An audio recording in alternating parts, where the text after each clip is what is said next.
உங்கள் தங்க நகை விற்று உடனடி பணம் பெற மேக்ஸ் கோல்ட் கால் 04445454545. கோவை பாரதியார் பல்கலைக்கழகத்திற்கு நிலம் கொடுத்த விவசாயிகள் தங்கள் குடும்பத்தினருடன் மாவட்ட ஆட்சியர் அலுவலகம் முன்பு காத்திருப்பு போராட்டத்தில் ஈடுபட்டு வருகின்றனர்.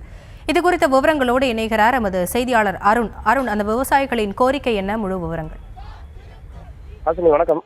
அதாவது கடந்த 1989ஆம் ஆண்டு கோவை மருதமலை அருகே இருக்கக்கூடிய பாரதியார் பல்கலைக்கழகத்திற்காக சுமார் 960 ஏக்கர் நிலமானது விவசாய நிலம் கையகப்படுத்தப்பட்டது.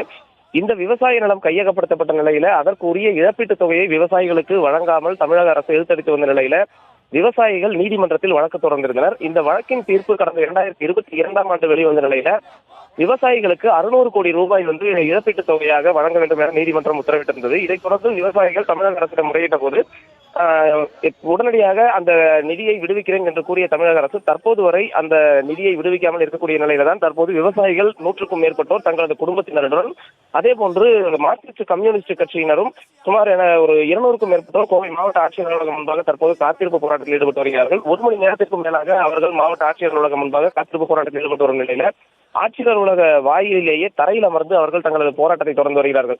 மார்க்சிஸ்ட் கம்யூனிஸ்ட் கட்சியினுடைய மாநில செயலாளர் சண்முகம் தலைமையில் இந்த போராட்டமானது தற்போது நடைபெற்று வரக்கூடிய சூழல்ல தீர்ப்பு வெளிவந்து 3 ஆண்டுகளுக்கு பிறகு தற்போது வரை இந்த இழப்பீட்டுத் தொகையானது விவசாயிகளுக்கு வழங்கப்படவில்லை எனவும் 960 ஏக்கர் கையகப்படுத்தப்பட்ட நிலையில 300 ஏக்கர் நிலம் மட்டுமே தற்போது பாரதியார் பல்கலைக்கழகத்திற்காக உபயோகப்படுத்தப்பட்டு வரக்கூடிய நிலையில மீதமுள்ள சுமார் 600 ஏக்கர் நிலம் அது வெறுமனே இருக்கக்கூடிய சூழல். அந்த நிலத்தை தாங்கள் பயன்படுத்த வேண்டும், அதற்குரிய இழப்பீட்டுத் தொகையை வழங்க வேண்டும். அப்படி இல்லை என்றால் அந்த பயன்படுத்தப்படாத நிலத்தை மீண்டும் விவசாயிகளுக்கே வழங்க வேண்டும் என்ற அடிப்படையில் அவர்கள் தங்களது கோரிக்கைகளை வலியுறுத்தி முழக்கங்கள் எழுப்பி இங்கே அமர்ந்திருக்கிறார்கள். தற்பொழுது மாவட்ட ஆட்சியருடன் மார்க்சிஸ்ட் கம்யூனிஸ்ட் கட்சியினுடைய மாநில செயலாளர் சண்முகம் தலைமையிலான ஒரு 5 பேர் கொண்ட குழுவினர் மட்டும் தற்போது பேச்சுவார்த்தையில் ஈடுபட்டுக் கொண்டிருக்கிறார்கள்.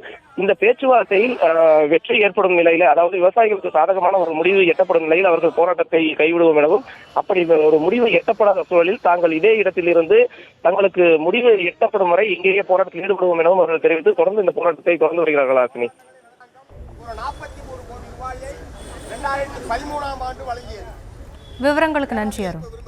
உங்கள் தங்க நகை விற்று உடனடி பணம் பெற மேக்ஸ் கோல்ட் கால் 04445454545.